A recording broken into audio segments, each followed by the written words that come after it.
Hi friends, అది June 17, 2025 Telangana Gadwal ప్రాంతం. అది రాత్రి 8 గంటల సమయం అవుతుంది. ఇదే సమయంలో 23 ఏళ్ల వయసు గల ఐశ్వర్య తన భర్త రాక కోసం ఇంటి దగ్గర వెయిట్ చూస్తూ ఉంటుంది. ఎంతసేపు వెయిట్ చేసినా సరే తన భర్త తేజేశ్వర్ ఇంటికి రాకపోవడంతో ఫోన్ చేయడం మొదలుపెట్టింది. ఎన్నిసార్లు ఫోన్ చేసినా సరే తేజేశ్వర్కి ఫోన్ కలవలేదు. పోనీ ఏదో పనిలో పడి ఉంటాడు, పోనీ ట్రాఫిక్లో సౌండ్ వినపడక ఫోన్ లిఫ్ట్ చేయకపోయి ఉంటాడని లైట్ తీసుకుంది. ఇదే సమయంలో భర్త తమ్ముడైన తేజ్వర్ధన్ ఇంటికి వచ్చాడు. అయితే మీ అన్నయ్య ఇంకా ఇంటికి రాలేదని, నేను ఎన్నిసార్లు ఫోన్ చేసినా సరే ఇంకా ఫోన్ లిఫ్ట్ చేయలేదని తేజేశ్వర్ తమ్ముడైన తేజ్వర్ధన్కి ఐశ్వర్య చెప్పింది. కానీ ఈ సమయానికల్లా అన్నయ్య ఇంటికి వచ్చేయాలి, అయినా సరే ఇంకా రాకపోవడం ఏంటని తేజ్వర్ధన్ ఫోన్ చేయడం మొదలుపెట్టాడు. తను కూడా ఎన్నిసార్లు ఫోన్ చేసినా సరే తేజేశ్వర్ ఫోన్ లిఫ్ట్ చేయలేదు. అయితే తన ఫ్రెండ్స్ అండ్ ఫ్యామిలీ మెంబర్స్ కూడా ఫోన్ చేసి మా అన్నయ్య వచ్చాడా లేదా అని తేజ్వర్ధన్ వాళ్ళ అన్నయ్య గురించి అడిగాడు. తేజ్వర్ధన్ని సంతోషపరిచే ఒక్క సమాధానం కూడా వాళ్ళకి అందలేదు. ఆ తరువాత ఇవన్నీ కాదని తేజేశ్వర్ పనిచేస్తున్న డాన్స్ క్లాస్కి వెళ్ళి చూశాడు. తేజేశ్వర్ వచ్చి వెంటనే వెళ్ళిపోయాడని అక్కడ ఉన్న వాళ్ళు చెప్పారు.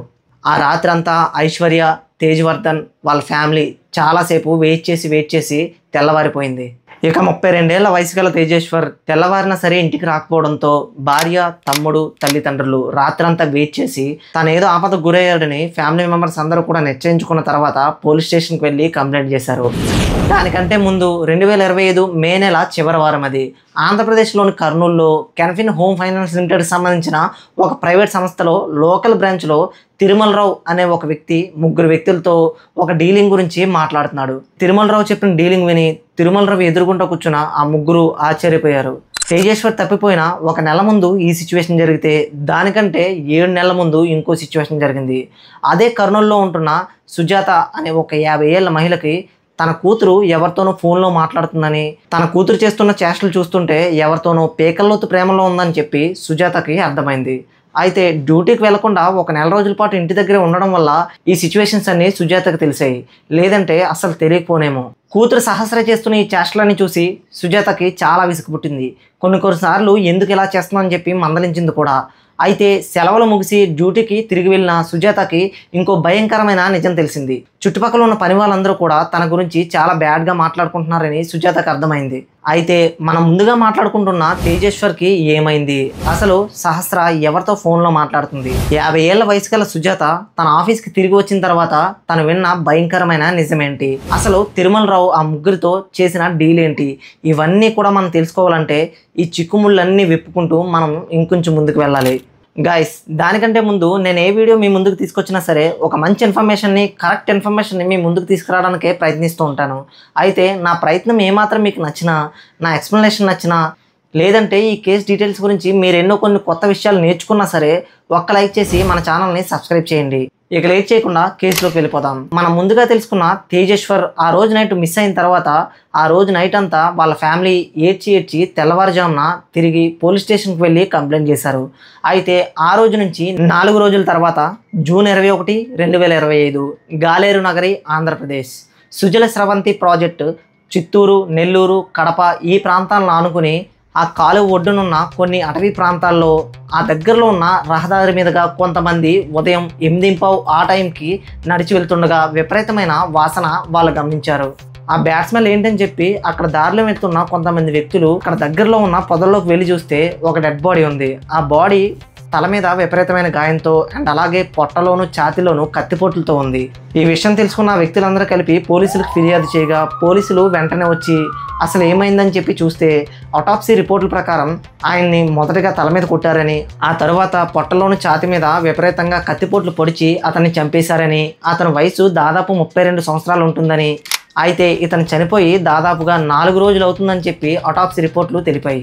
దీని ప్రకారం పోలీసులు చనిపోయిన వ్యక్తి ఎవరు అని తెలిస్తే చనిపోయిన వారు ఎవరని చెప్పి కనుక్కోవచ్చని చుట్టుపక్కల ఉన్న జిల్లాల్లో ఏదైనా మిస్సింగ్ కేసు ఫైల్ అయిందని చెప్పి వెతకడం మొదలుపెట్టారు. తేజేశ్వర్ ఫ్యామిలీ ఒక కంప్లైంట్ ఫైల్ చేసిందని మనం ముందుగా మాట్లాడుకున్నాం కదా. దీన్ని బట్టి పోలీసులు వాళ్ళని పిలిచి ఈ శరీరం తేజేశ్వరదా కాదా అని చెప్పి చెక్ చేసుకోమన్నారు. అయితే ఫ్యామిలీ మెంబర్స్ అందరూ కూడా డెడ్ బాడీని చూసిన తర్వాత అది తేజేశ్వరదా అని చెప్పి కన్ఫర్మ్ చేశారు. ఇక ఆ తర్వాత తేజేశ్వరి ఏ రోజు మిస్ అయ్యాడని ఫ్యామిలీ మెంబర్స్ ద్వారా పోలీసులు కనుక్కొని జూన్ 17వ తారీఖున తేజేశ్వరి యొక్క సెల్ సిగ్నల్ ఏ చోట్ల ఆగిందని కనుక్కోవడం మొదలుపెట్టారు. అయితే ఒక నార్మల్ డేగా స్టార్ట్ చేసిన తేజేశ్వర్ జూన్ 17వ తారీఖున గద్వాల నుంచి ఆంధ్రప్రదేశ్ సంబంధించిన కర్నూలు ఏరియాలోకి వచ్చాడని, అక్కడ నుంచి వేరువేరు లొకేషన్ తీసుకుని ఒక చోట ఆగిందని సెల్ టవర్ సిగ్నల్స్ ద్వారా పోలీసులు కనుక్కున్నారు. అయితే తేజేశ్వర్ ఆ రోజు ఎవరెవరికి ఫోన్ చేశారని పోలీసులు ఆరా తీయగా చివరిగా ఒక వ్యక్తి ఫోన్ చేశాడని. ఇక్కడ ఇంపార్టెంట్ విషయం ఏంటంటే ఈ 2 సెల్ టవర్ సిగ్నల్స్ కూడా ఒకేసారి ఒకేలాగా మూవ్ అవ్వడం అండ్ అలాగే ఒకేసారి సిగ్నల్ కోల్పోవడం కూడా పోలీసులు గమనించారు. అయితే ఆ 2వ సెల్ సిగ్నల్ సిమ్ కార్డు ఎవరి పేరు మీద ఉందని ఆరా తీయగా రాజు అనే ఒక వ్యక్తి పేరు మీద ఉందని, ఆ వ్యక్తి యొక్క అడ్రస్ కనుక్కొని పోలీసులు అతని ఇంటికి వెళ్ళారు. కానీ రాజు అక్కడ లేడు. రాజు కూడా 2 రోజుల నుంచి ఇంటికి రావట్లేదని, ఏమైందో తెలియదని వాళ్ళ ఫ్యామిలీ మెంబర్స్ చెప్పారు. ఇక రాజు యొక్క కాల్ హిస్టరీ చూస్తే జూన్ 7వ తారీఖున ఒక కార్ని 4 రోజుల పాటు అద్దెకు తీసుకున్నాడని, ఆ తర్వాత ఆ కారుతో పాటు రాజు కూడా కనబడట్లేదని పోలీసులు గమనించారు. ఇక కర్నూలుకు దగ్గరలో ఉన్న తెలంగాణ చెక్ పోస్టులన్నింటినీ కూడా పోలీసులు టైట్ చేశారు. అయితే జూన్ 24వ తారీఖున కొల్లూరు గ్రామం చెక్ పోస్ట్ వద్ద ఒక కార్ని పోలీసులు అదుపులోకి తీసుకోగా దాంట్లో రాజు ఉన్నాడు. 25 ఏళ్ల వయసు గల రాజుతో పాటు ఒక 30 ఏళ్ల వయసు గల నగేష్, అతనితో పాటు పరశురాముడు కూడా పోలీసులకి దొరికారు. అయితే ఈ ముగ్గురిని పట్టుకుని గట్టిగా అడిగితే వీళ్ళతో పాటు ఇంకో 5గురిని కూడా పోలీసులు అదుపులోకి తీసుకున్నారు. ఇక ఈ 8 మందిని కూడా పోలీసులు తమ శైలిలో విచారిస్తే నిజాలన్నీ బయటకు వచ్చాయి. ఈ నిజాలన్నీ బయటకు వచ్చిన తర్వాత పోలీసులు, మీడియా, ప్రజలు కూడా చాలా ఆశ్చర్యపోయారు. అసలు మనుషులు ఇలా కూడా ఉంటారా, ఇలా కూడా ప్రవర్తిస్తారని చెప్పి ముందుగా పోలీసులు ఆశ్చర్యపోతే ఆ తర్వాత మీడియా, ఆ తర్వాత ప్రజలు, ఇలా ప్రతి ఒక్కరు కూడా ముక్కును వేలేసుకున్నారు. మీ అందరికీ మధ్యప్రదేశ్లో ఇండోర్లో జరిగిన రాజా రఘువంశీ సోనం కథ గురించి తెలుసు కదా, అదే హనీమూన్ కేసు గురించి. రాజా రఘువంశీని పెళ్లి చేసుకుని సోనం హనీమూన్ కని తీసుకువెళ్ళి మేఘాలయలో ఒక 3 వ్యక్తులను పెట్టుకుని ఆవిడ భర్తను చంపించేసి ఇంటికి వచ్చి ఏమీ తెలియనట్టుగా నటించి తన మీదకు రాదులే అని చెప్పి పక్కకు నెట్టేద్దామనుకున్న సోనంని పోలీసులు గమనించి పట్టుకుని విషయాలన్నీ బయటపెట్టిన కేసు గురించి మనందరం రీసెంట్గానే విన్నాం. ఆ కేసు మొత్తం 2025 మేలో బయటకు వచ్చింది. ఆ కేసు మొత్తాన్ని బాగా డీటెయిల్గా గమనించిన తర్వాత ఎక్కడ దొరికిపోయారు, ఎక్కడ దొరకలేదు, ఇవన్నీ కూడా తెలుసుకుని ఈ కేసుని ముందుకు నడిపించారు. అయితే ఈ కేసు ఎలా ముందుకెళ్ళింది అని తెలుసుకోవాలంటే అసలు నిజాలు మనకు తెలియాలి. ఆంధ్రప్రదేశ్లోని కర్నూలులోని హోమ్ లోన్స్ ఇచ్చే కెన్ఫిన్ హోమ్ లోన్స్ అనే లోకల్ బ్రాంచ్కి తిరుమలరావు మేనేజర్గా పనిచేస్తున్నాడు. అయితే అదే ఆఫీస్లో మనం ముందుగా చెప్పుకున్న 50 ఏళ్ల వయసు గల సుజాత కూడా పనిచేస్తుంది. అప్పటికే పెళ్ళయి పిల్లలున్న తిరుమలరావు సుజాత మీద కన్నేసి సుజాతని వశపరుచుకున్నాడు. అయితే సుజాత భర్త చనిపోయి చాలా ఏళ్ళు అవ్వడం అండ్ అలాగే ఒక కూతుర్ని తన సొంతకాల మీద పోషించుకోవడం, ఇవన్నీ కూడా సుజాతకి చాలా కష్టంగా గడిచాయి. దీంతో తిరుమలరావు ఇచ్చే డబ్బులు సుజాత ఇల్లు గడవడం అండ్ అలాగే పిల్లల్ని చూసుకోవడం చాలా ఈజీ అయింది. ఇలా కొన్ని రోజులు గడుస్తుండగా ఒకసారి ఒంట్లో ఆరోగ్యం బాగోకపోవడంతో ఒక 1 నెల రోజులు ఆఫీస్కి లీవ్ పెట్టింది. తన బదులు సుజాత తన కూతురు సహస్రని ఆఫీస్కి పంపించింది. ఇక్కడే మెయిన్ ట్విస్ట్ ఏంటంటే తల్లి సుజాతని వశపరుచుకున్న తిరుమలరావు కూతురును కూడా వశపరుచుకోవాలని తిరుమలరావు అనుకున్నాడు. సేమ్ తన మైండ్లో ఏముందో అదేవిధంగా తన ప్లాన్లన్నీ వేసి కూతురు సహస్రాన్ని కూడా వశపరుచుకున్నాడు. అయితే డ్యూటీ నుంచి రెగ్యులర్గా ఇంటికి వస్తున్న సహస్ర ఫోన్లోనే మునిగిపోవడం, వీడియో కాల్స్ మాట్లాడటం, ఇవన్నీ కూడా తల్లి సుజాత గమనించింది. కొన్నిసార్లు వార్న్ చేసింది కూడా. ఇలా 1 నెల రోజులు గడిచిన తర్వాత లీవ్ నుంచి బయటకు వచ్చి ఆఫీస్కి వెళ్ళిన తర్వాత ఆఫీస్లో ఉన్న చాలామంది వ్యక్తులు చాలా బ్యాడ్గా మాట్లాడుకోవడం సుజాత గమనించింది. ఏంటి అని మొత్తానికి తనకు తెలిసిన వాళ్ళ ద్వారా కనుక్కుంటే సుజాతనే కాకుండా తన కూతురుని కూడా లోబర్చుకున్నాడని తిరుమలరావు గురించి సుజాతకు తెలిసింది. అయితే ఆఫీస్కి తిరిగి వచ్చినా సరే సుజాత నుంచి తప్పించుకోవడం అండ్ అలాగే సుజాతను పట్టించుకోకుండా వెళ్ళిపోవడం, ఇవన్నీ కూడా తిరుమలరావు యొక్క బిహేవియర్ని సుజాత గమనించింది. ఆ తర్వాత ఇంటికి వెళ్ళి కూతురు సహస్ర ఫోన్లో కాల్ హిస్టరీ మొత్తాన్ని చూసిన తర్వాత ఈ విషయాలన్నీ కన్ఫర్మ్ చేసుకుంది. భర్త లేని తనకు ఒక మగాడి అండ కావాలనుకుందాం కానీ కూతురితోను కూడా సేమ్ ఇదే అక్రమ సంబంధాన్ని తిరుమలరావు గడపడంతో సుజాత గుండె పగిలినంత పని అయింది. ఆ తర్వాత ఈ విషయాలన్నీ కూడా బయటికి చెప్పకుండా ఏదో విధంగా సహస్రని పెళ్లి చేసి పంపించేయాలని, ఇది ఒక్కటే తనకు మార్గమని సుజాత అనుకుంది. ఇక ఎప్పుడైతే కూతురు సహస్రకి పెళ్లి చేసేయాలని సుజాత అనుకుందో ఇక అక్కడి నుంచి తెలిసిన వాళ్ళ ద్వారా తెలంగాణలోని గద్వాల్లో ఉన్న ఒక సంబంధాన్ని తీసుకొచ్చారు. అదే మనం ముందుగా మాట్లాడుకున్న తేజేశ్వర్ సంబంధం. మీకు ఇక్కడ ఒక డౌట్ రావాలి, అదేంటంటే తేజేశ్వర్ పెళ్లి చేసుకుంది ఐశ్వర్య కదా, ఇక్కడ ఉన్నది సహస్ర కదా అని మీకు డౌట్ రావచ్చు. మన హిందూ సాంప్రదాయంలో పెళ్లి చేసే ముందు పేరు బలం కోసమో లేదంటే కొన్ని సెట్ అవ్వకో అమ్మాయి పేరుని కొన్నిసార్లు మార్చేస్తారు. సేమ్ అదేవిధంగా ఇక్కడ సహస్రని ఐశ్వర్యగా పెళ్ళైన తర్వాత మార్చేశారు. మే 18న తేజేశ్వర్కి ఐశ్వర్యకి పెళ్ళయింది. అయితే అక్కడి నుంచి ఒక నెల రోజుల పాటు వీళ్ళిద్దరి కాపురం నార్మల్గానే గడిచింది. అయితే ఇదంతా తేజేశ్వర్ పాయింట్ ఆఫ్ వ్యూలో, కానీ ఐశ్వర్య పాయింట్ ఆఫ్ వ్యూలో మాత్రం చాలా నరకంగా గడిచింది. ఎస్, మీరు అనుకుంటుంది నిజమే. ఎందుకంటే పెళ్ళైన తర్వాత కూడా తిరుమలరావుతో సంబంధం ఐశ్వర్య కొనసాగిస్తూనే ఉంది. తను ఒక చోట, తన మనసు ఇంకో చోట. తేజేశ్వర్ ఆఫీస్కి వెళ్ళిపోయిన మరుక్షణం ప్రతిరోజు కూడా తిరుమలరావుకి ఫోన్ చేస్తూ మాట్లాడుతూ ఉండేది. ఇక ఎలాగైనా సరే ఈ సంబంధాన్ని తప్పించాలని, ఎలాగైనా సరే తిరుమలరావుని తన దగ్గరికి తీసుకెళ్ళిపోమని ఐశ్వర్య ప్రెజర్ చేస్తూ ఉండేది. ఎందుకంటే అతనికి చాలా డబ్బు ఉంది, పైగా ఫైనాన్స్ ఆఫీసులో పని. అంటే ఏ విధంగా డబ్బు ఖర్చు పెడతాడో మీ ఊహలకే వదిలేస్తున్నాను. ఇక మరోవైపు కూతురు సహస్రని పెళ్లి చేసి అత్తింటికి పంపించేసిన తర్వాత తిరుమలరావు సుజాతతో ముందులాగే ఉంటాడేమో అని చెప్పి భావించింది. కానీ తిరుమలరావు సుజాత వైపు కన్నెత్తి కూడా చూసేవాడు కాదు.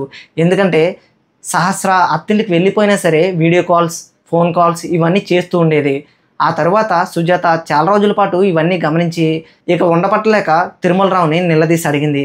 దానికి తిరుమలరావు, నువ్వెందుకు సహస్రాన్ని పెళ్లి చేసి పంపించేశావు? ఒకవేళ పంపించకపోయి ఉంటే నీతోనూ మీ కూతురుతోనూ కూడా సేమ్ ఎప్పట్లాగా ఉండేవాడినేమో అని చెప్పి సుజాతతో అన్నాడు. ఆ విషయమైన సుజాత తల తిరిగినట్టు అయింది.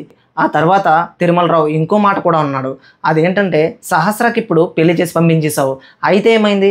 సహస్ర పెళ్లి చేసుకున్న అబ్బాయిని చంపేస్తే మళ్ళీ సహస్ర పుట్టింటికి వచ్చేస్తుంది. ఆ తర్వాత నువ్వు, నేను, సహస్ర చాలా హ్యాపీగా జీవించవచ్చు. నా దగ్గర ఉన్న డబ్బును మొత్తాన్ని మీకే ఖర్చు చేస్తానని చెప్పి తిరుమలరావు ఆఫర్ ఇచ్చాడు. ఈ ఆఫర్ని విన్న సుజాత వెనక ముందు ఆలోచించకుండా ఒప్పుకుంది. ఎందుకంటే మగదిక్కు లేదు, ఎలాగైనా సరే తిరుమలరావే తను చూసుకుంటాడు అని చెప్పి భరోసా ఇచ్చిన తర్వాత ఇంకేం కావాలని చెప్పి సుజాత కూడా దీనికి ఒప్పుకుంది. ఇక ఆ తర్వాత మే చివరి వారంలో తిరుమలరావు దగ్గరికి ఒక 3 వ్యక్తులు వచ్చారు. వాళ్ళు చాలా రోజుల నుంచి తిరుమలరావు దగ్గరికి తిరుగుతూ ఉంటున్నారు. ఎందుకంటే హోమ్ లోన్ కావాలని, వాళ్ళు నెల నెల కట్టేస్తామని చెప్పి అంటున్నారు. కానీ వాళ్ళు సిబిల్ బాగోక, పైగా వాళ్ళ గురించి బ్యాక్గ్రౌండ్ ఎంక్వైరీ చేస్తే వాళ్ళు సెటిల్మెంట్ గట్టా చేస్తారని చెప్పి తిరుమలరావుకి తెలిసింది. అందుకనే ఎన్ని రోజులుగా వాళ్ళు తిరుగుతున్నా సరే తిరుమలరావు వాళ్ళకి లోన్ ఇప్పించలేదు. అయితే సరైన సమయానికే వాళ్ళ 3 తిరుమలరావు దగ్గరికి రావడం, తిరుమలరావు సహస్ర గురించి చెప్పడం, ఒకవేళ సహస్ర యొక్క భర్తను మీరు చంపేస్తే మీరు లోన్ కట్టాల్సిన అవసరం లేదు, పైగా ప్రతి ఒక్కరికి కూడా ఇంకొక ₹1,00,000 నేనే ఇస్తానని చెప్పి తిరుమలరావు వాళ్ళతో డీల్ మాట్లాడాడు. ఈ డీల్ మాట్లాడిన తర్వాత వాళ్ళ 3 ఆశ్చర్యపోయారు. లోన్ కట్టాల్సిన అవసరం లేదు, పైగా ఒక్కొక్కరికి ఇంకొక ₹1,00,000 వస్తున్నాయంటే మంచిదే కదా అని చెప్పి డీల్ ఓకే చేశారు. వాళ్ళే ముందుగా కారులో దొరికిన రాజు, 35 ఏళ్ల నగేష్ అండ్ అలాగే అదే వయసున్న పరశురాముడు. ఇక అలా తిరుమలరావు ప్రేరేపించడంతో చాలా రోజుల పాటు తేజేశ్వర్ని చంపేద్దామని చెప్పి ట్రై చేశారు. కానీ జనాల్లో ఉండడం, ఎప్పుడూ కూడా బయటకు రాకపోవడం, ఇవన్నీ చేయడం వల్ల తేజేశ్వర్ని చంపడం అవ్వలేదు. ఇక దాదాపు 10 రోజుల పాటు గడిచిపోయింది. తిరుమలరావు వీళ్ళని ప్రెజర్ చేయడంతో ఇలాగైతే కుదరదని చెప్పి రాజుయే తన ఫోన్ నెంబర్తో తేజేశ్వర్కి ఫోన్ చేసి తేజేశ్వర్ ల్యాండ్స్ అమ్మడం, కొనడం చేస్తూ ఉంటాడు. సో అందుకని ఈ పని మీద ఒక చోటకి రమ్మని చెప్పి అక్కడ చంపేయాలని చెప్పి ప్లాన్ చేశారు. అయితే తేజేశ్వర్ ఎప్పుడు బయటికి వెళ్తాడు, ఎప్పుడు లోపలికి వస్తాడు, ఎప్పుడు ఎవరెవరితో ఫోన్ మాట్లాడతాడు అన్నది ఐశ్వర్య ఒక పక్క నుంచి తిరుమలరావుకి ఇన్ఫర్మేషన్ ఇస్తూనే ఉండేది. అయితే ఇక్కడ ఈ కేసులో ఇంకో హైలైట్ ట్విస్ట్ ఏంటంటే, తిరుమలరావు తండ్రైన తిరుపతి కూడా ఈ కేసులో ఇన్వాల్వ్ అయ్యి ఉన్నాడు. దీంతోపాటు సుజాత ఇంటి దగ్గర పనిచేస్తున్న ఒక తాపి మేస్త్రి మోహన్ రావు కూడా ఈ కేసులో ఇన్వాల్వ్ అయి ఉన్నాడు. అదెలా అంటే, తిరుమలరావు తండ్రైన తిరుపతయ్య, సుజాత ఇంటి దగ్గర పనిచేస్తున్న మోహన్ రావు, వీళ్ళిద్దరూ కలిసి తేజేశ్వర్ ఎప్పుడు బయటికి వెళ్ళినా, ఎప్పుడు ఇంట్లో వచ్చినా సరే తిరుమలరావుకి ఇన్ఫర్మేషన్ ఇస్తూ ఉండేవారు. ఇక అలా తమ ప్లానింగ్లో భాగంగానే రాజు, నగేష్, పరశురాముడు వీళ్ళ 3 ఫోన్ చేసి తేజేశ్వర్ని ఒక మారుమూల గ్రామంలోకి తీసుకువెళ్ళి అడవుల్లో ఎవరికి తెలియని ప్లేస్లో మొదటగా రాజు తేజేశ్వర్ తల మీద రాడ్డు పెట్టి కొట్టేశాడు. ఆ తర్వాత పరశురాముడు, నగేష్ చెరువు కత్తు పట్టుకుని పొట్ట మీద, ఛాతి మీద విపరీతంగా పొడుస్తూ ఉన్నారు. ఇక అలా ఈ కేసు గురించి ఎటువంటి సంబంధము లేని ఒక అమాయకుడైన ప్రాణం పోయింది. ఏ పాపం చేయలేదు, అలాగని ఎవరిని మోసము చేయలేదు. పెళ్లి చేసుకుని తన జీవితాన్ని చాలా సంతోషంగా గడుపుదామనుకున్న తేజేశ్వర్ ప్రాణాలు పోయాయి. ప్రస్తుతానికి ఈ కేసు కోర్టులో నడుస్తుంది. మన ఇండియన్ జ్యుడిషియల్ సిస్టమ్ గురించి మనందరికీ తెలుసు కదా. తప్పు చేయకపోయినా సరే న్యాయం కోసం కోర్టు మెట్ల చుట్టూ చాలా రోజులు తిరుగుతూనే ఉండాలి. ఏదేమైనా సరే ఈ కేసులో తేజేశ్వర్ జరిగింది మాత్రం చాలా చాలా అన్యాయం. ఎవరైతే ఈ తప్పు చేశారో వాళ్ళందరికీ కూడా శిక్ష పడాలని మనందరం కోరుకుందాం. సో ఇది గైస్ ఇవాళ వీడియో. హోప్ఫుల్లీ మీ అందరికీ నచ్చిందని అనుకుంటున్నాను. ఈ ఎంటైర్ వీడియో మీద మీ అభిప్రాయం ఏంటన్నది కింద కమెంట్ బాక్స్లో రాయండి. అండ్ అలాగే వెళ్ళే ముందు మన ఛానల్ని సబ్స్క్రైబ్ చేయండి. అలాగే ఈ వీడియోని ఒక్క లైక్ చేయండి. మరొక మంచి వీడియోతో మీ ముందుకు వస్తాను. అప్పటి వరకు stay tune. Bye bye. Have a good day.